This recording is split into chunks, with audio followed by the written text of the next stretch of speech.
on fake news CNN.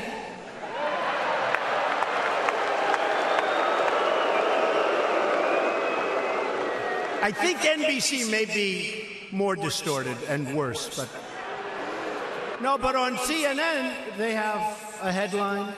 Judge in Manafort case says Mueller's aim is to hurt Trump. You believe that? This is what we're up. It's called the witch hunt. Let me tell you, folks, we're all fighting battles, but I love fighting these battles. It's really a disgrace. You know, President Trump pointing out a list of mistakes the media has been making with Russian collusion and other things. Yesterday, remember, NBC incorrectly reported that Michael Cohen had been wiretapped instead of the focus of a different sort of look from the FBI.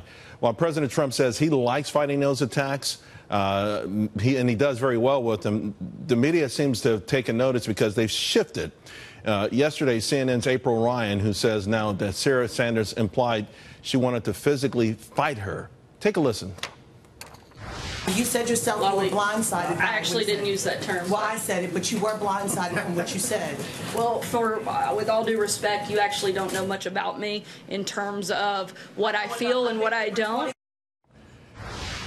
Those are fighting words. Joining me now to discuss, Kelly Jane Torrance, Deputy Managing Editor at the Weekly Standard, Gina Loudon, Political Analyst and Advisory Board Member of Donald J. Trump for President, and Katie Frates, Olympic Media Managing Editor. Katie, let me start with you.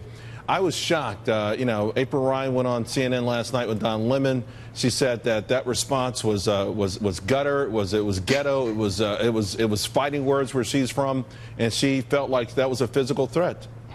That is the most absurd thing I have heard in a while, Charles. I mean, Sarah Huckabee Sanders was not incorrect in saying, April Ryan, you do not know a lot about me, so do not presume to know how I think.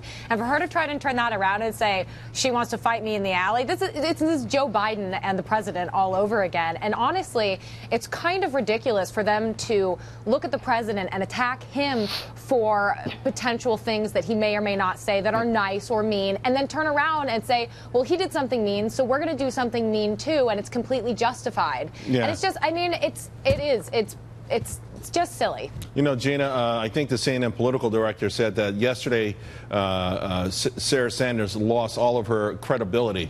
But I got to tell you, I see her as heroic. I mean, she stands up there and she answers the same questions over and over again, and they just won't accept her answer. And, they belittle her. And, of course, let's not forget what happened at the White House Correspondents' Dinner. She has been a noble figure in my mind. Yeah, I think you tweeted about this and made some comment that it was like watching a good, solid martial artist do black belt level, and that's really what we're seeing here. I mean, she has taken it and she has brought it. And I think that people aren't used to conservatives fighting back like that, but she's raised in a political family. She knows the ropes. She knows exactly what she's doing, and she knows how to make her words count. And I think that she has exercised that beautifully. And all of America's watching this, Charles, and I think they see people like April Ryan, and it's what they've come to expect from the left and their sort of desperation. And meanwhile, Kelly Jane, the hits keep coming. This false wiretap news, the CNN false report on Trump's son colluding with WikiLeaks, that ABC report that Trump told Flynn to meet with the Russians during the campaign. We had a Bloomberg report about Mueller being issued a subpoena targeting Trump allies. And here's the thing. I mean, a couple of these reports sent the market down. There are ramifications for this sort of bad reporting. Yeah, you're right, Charles, and I'm not sure people are thinking about that. Now, in the journalism business, there's something we call too good to check, a story that's too good to check. And what it means is you want that story to be good, so you don't really want to go and look for the information that could totally make that story a non-story. And I do think in some cases that's what's happening here. You do have journalists who want a huge scoop, and I think some of them do want to have that scoop that'll bring back the president. How come these aren't ever good scoops? Yeah. They're all the kind of scoops that are going to derail a presidency. That's what I don't get.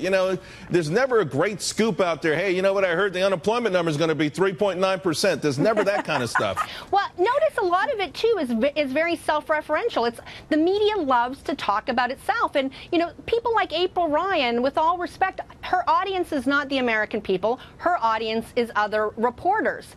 And, you know, I have to say, I wrote a piece on this. There was a State Department briefing talking about human rights violations around the world. We have journalists around the world who are murdered, imprisoned for what they do.